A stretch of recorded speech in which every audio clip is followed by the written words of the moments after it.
Hi folks, I hope you're doing well today. My name is Bonnie and welcome to my Draw With Me series. This is a series where I showcase one of my recent speed paints while hanging out with all of you guys. Just think of this as a little snippet of what you may get during my Twitch stream. Currently, I can only do this series monthly, but if you head over to my Patreon and support me there, I will be able to do this series more often. Also, boop that like button and subscribe if you like my video. This helps the algorithm push my content out onto YouTube. So sit back, relax, grab some snacks, and do something with me, whether it's working, studying, or even drawing your own lovely creations. I have a few updates this month. On YouTube, I have reached my goal of 100 subscribers this month, and I'm thanking all of you. There's another tutorial in the works, and I hope you guys find a lot of use out of it when it comes out. My next goal is 200 subscribers, so please stay tuned for even more content in the future. Just let me know what type of tutorials I should do in the comments down below. On Twitch, I am hosting my next community challenge. It is for monthly watch parties on Twitch. We will vote on movies or a series to watch on one of our stream days. Personally, I would love to watch The Legends of Vox Machina with all of you, but I have some other movies like the Evangelion movies that we can watch too. You must have an Amazon Prime account to join the watch party on Twitch though. If you are interested, please contribute to the challenge. Maybe give me a sub on Twitch too if you like my art with that free Prime sub. You don't have to though. I am excited to announce that Little Ash Bunny is the winner of this month's Steal Your Hearts competition. Thank you so much for being a huge supporter of the channel. You can see their art and panel on my Twitch channel this month. Be sure to subscribe to them and give them all the love and support possible. If you want to take part in this competition, please watch my channel when I go live and interact on it. There are plenty of games that you can participate in to get more hearts, such as heist, stealing, and more. There's also a major schedule change on my Twitch due to my new job. I am switching to Friday nights at 8 p.m. Eastern Time. If you want to monetarily support my YouTube channel, please head on over to my Patreon. Patreon currently helps my content on here, so if you want to see more videos more often, feel free to pledge there. If you pledge, you can see behind the scenes and early access content as well, but we will be expanding to tutorials, pinups, and more in the coming months. Now, I want to share what I'm working on in this video. In this video, I decided to draw Yae Miko from Genshin Impact. I thought she would be a good Valentine's themed illustration for the month since her banner came out, and there will be lots of pinks and reds in this drawing. I first found some poses and sketched them out. I picked my favorite from the list and started to gather my references in Pure Ref. I sketched the image into Clip Studio Paint and worked on how I would like to stage the image. While I was working on resketching the image using a method I like to call the cross contour method, I am actually making an in-depth tutorial about this in a few weeks, so stay tuned. After doing this cross contouring process, I started to work on the line art portion. It took me a while since I wanted to get my proportions correct before working on anything else, but I did a lot of drawing outside of the initial drawing, as you'll see, and adjusted the proportions to the drawing. Sometimes it's easier to do this than to struggle with actually putting it on the drawing and manipulating that way, in my opinion. I took my time with the foreground line art since I wanted that to be the central focus, and also is at an angle I was kind of unfamiliar with. I looked up a lot of references at this time to see how clothing items were draped and also how the background looked. I wanted to place her in the Narukami Shrine area in Genshin Impact. I wanted to do it in front of the sacred sakura tree since this is her main motif, and to my delight, the platform was big enough to do this pose after doing my research. After I worked on all of her line art, which took forever, I started to base color all the items in the picture. I started to render the skin in her eyes and then gave her eyes a glow since that's what happens in her new special attack. I also started to work on some special effects on the background, which I will apply later to the drawing. I kind of wanted this dappled shadow effect from the tree, so I decided to work on that before a lot of the other parts of the drawing. I also used brushes from Clip Studio Paint in order to render out the shadow parts and then blur them. I kept rendering out the base colors in the piece and then used my multiply layer to make other shadows. I colored my line art while working on this piece so I can cohesively blend into the piece as well. When I finished most of the drawing, I went to work on the background and I blurred the back to give it some depth, and I used a gradient map and color vignette technique to give it a more richer look during my finishing process. Lastly, I placed my cherry blossom blossom petals around in the drawing and refined it with some shadowing. This piece took over 19 hours and it was a lot of work, but as you can see, I've improved greatly by watching other people's YouTube videos and applying those skills to my drawings. I'm hoping you guys wished and got Yae Miko. I know I have, and I've been having a lot of fun using her in my game. I'd like to share some comments from my last Draw With Me video. My first comment was from Kimi Vlogs and said, "Wow, so amazing, great artwork. Thank you so much for watching.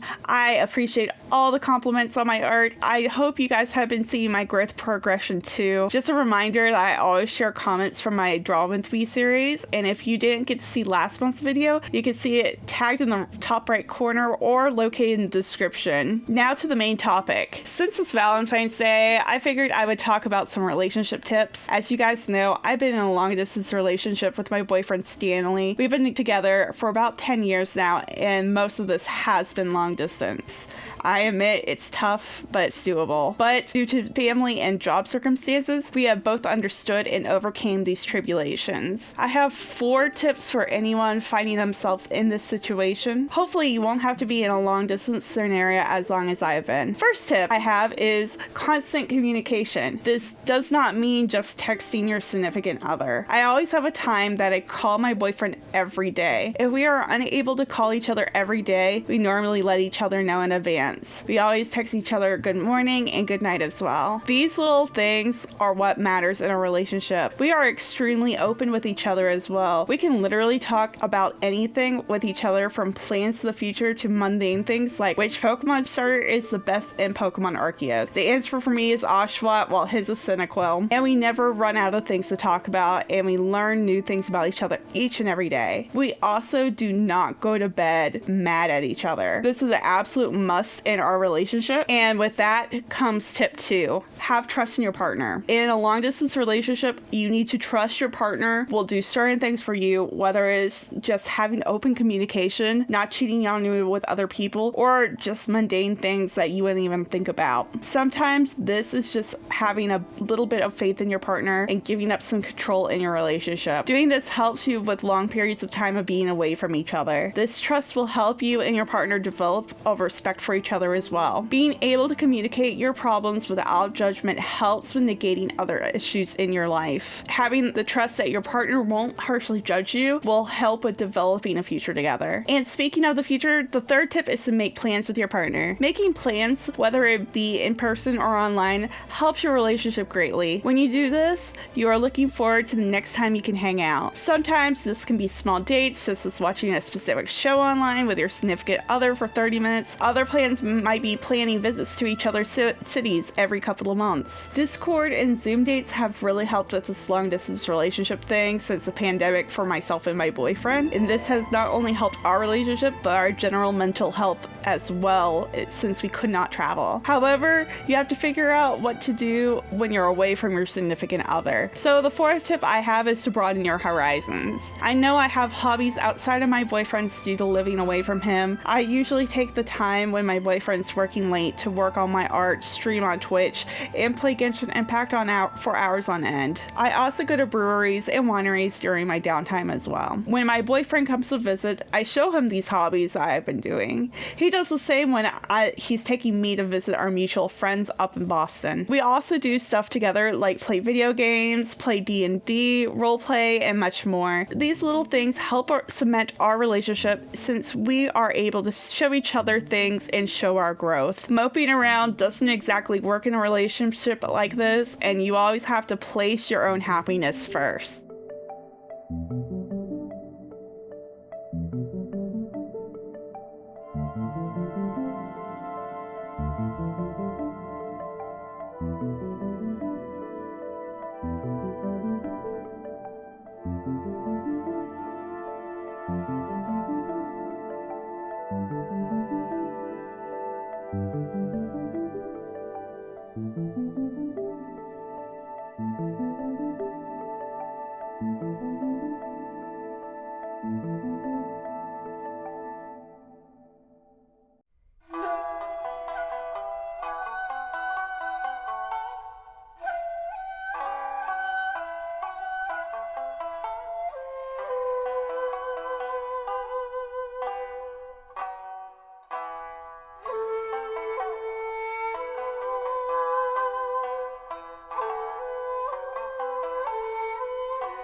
And here's the final piece. I hope you folks enjoyed watching this. Please like and subscribe for more videos coming soon. All of my socials are located in the description if you want to see more art or hear more stories, and bye for now.